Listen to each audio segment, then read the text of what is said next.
Okey doke. Right now, America has a national debt of over $14 trillion. According to USNews.com, there is a significant increase in money spent to support the food stamp program alone.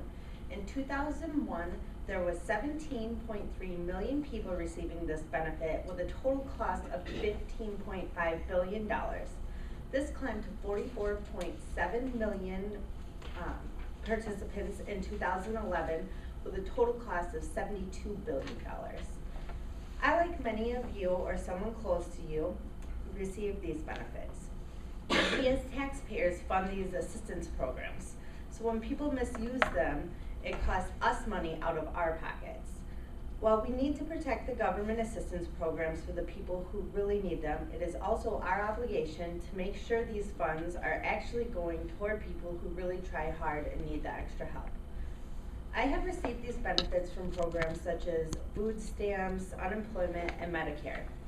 In my experience, I have found this helpful in difficult times to assist my family, but when I see and know people who misuse the program to get extra or unnecessary benefits, it is really upsetting.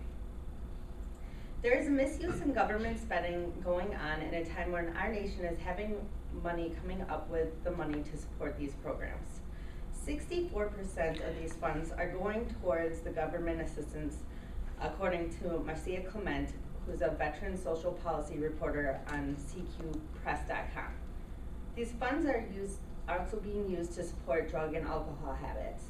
In 2007, Robert Wood Johnson Foundation found 20% of the temporary assistance for needy families reported the use of drugs at least once in the past year, and 5% admitted to having a substance abuse problem.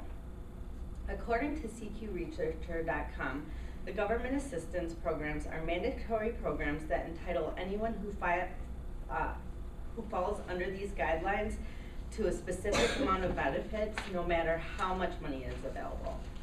And Congress can only limit these costs for future years. These programs can only be limited by stricter eligibility requirements and by trimming benefits for future participants will receive. The spending for these programs that are being misused have substantial effects on the economy. There's less money available for other government programs, and then there's less money to provide benefits for those who really do need these programs. There are also direct effects on us too for the benefits being misused. For one, there's higher taxes for us, and then there's also less availability and less funds available for the assistance if we do need it in the future. This leads me to one solution that can lead the way for further regulations and guidelines to receiving these benefits. In my research, I have discovered there is a surplus of money going towards government assistance, which is a huge problem in our deficit, and should have regulations to control that amount, such as mandatory drug testing for suspected individuals to receive benefits. When applying for government assistance, the applicant would have questions to evaluate the use of drugs in the household.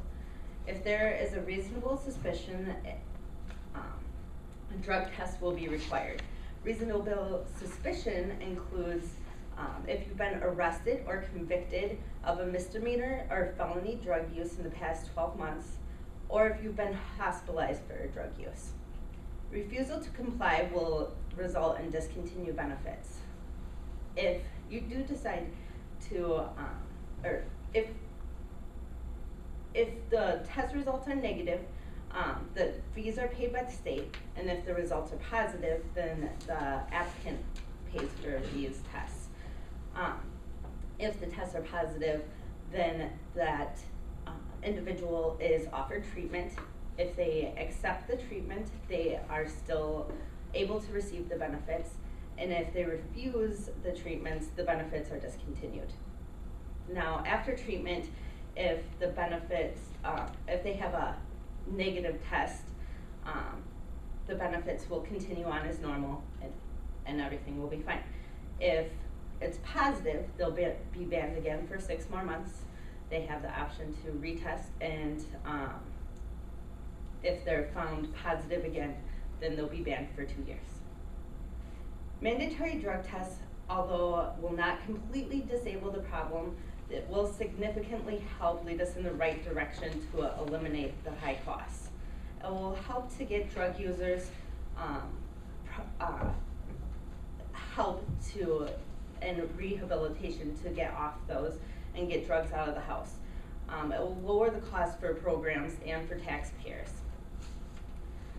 According to the National Conference and state legislators, at least 10 states have passed legislation regarding drug testing and screening on public assistance applicants or recipients. Arizona, Florida, Georgia, Kansas, Mississippi, Missouri, North Carolina, Oklahoma, Tennessee, and Utah are some of those. According to the Kansas City Star in Missouri last year, from March 1st, when the program started, through October, the state received 32,511 welfare applications. Of those, 636 were referred for drug testing, 20 tested positive, 194 refused to comply, and 208 tested negative. The results of 214 people were still not known at that time. Those that refuse to comply will lose benefits for 3 years. As of March 26, 2014, at least 22 states have proposed legislation or have carryover bills requiring some form of drug testing or screening. In both those slides, notice that Wisconsin was not on either one of them. Some people wonder if the parents lose funding, what's going to happen to the children? Will they lose funding? Well, the children will not lose funding. Their funding will go to another designated adult, but that adult will still need to be tested and pass the drug test as well. Another argument is a violation of constitutional rights, which most of our classmates actually disagreed with in the poll. It's actually not any different, though, than people who work and get tested to receive a paycheck. Also, government workers, they receive our tax money, and they have to be tested. In my experience and research, it's become apparent that if these tests are not mandated for those individuals suspected of drug use, these programs will continue to grow and be misused. Programs will keep growing with costs that we cannot afford to keep up with, and taxes will continue to increase to support these programs. If we do enforce these tests, it can help benefit everybody involved.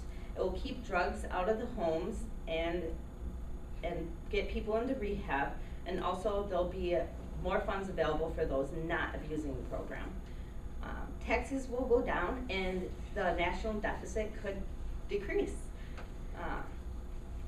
This is your hard-earned money being spent.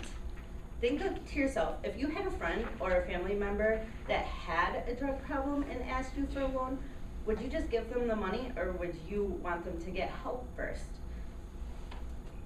So I am asking each of you today to email or call your Senators Tammy Baldwin and Ron Johnson, and also sign an online petition, which I have sent links to each of you in your emails, and tell them you want drug tested mandated for government assistance. We need to get drugs out of the homes and people the help they truly deserve. Thank you.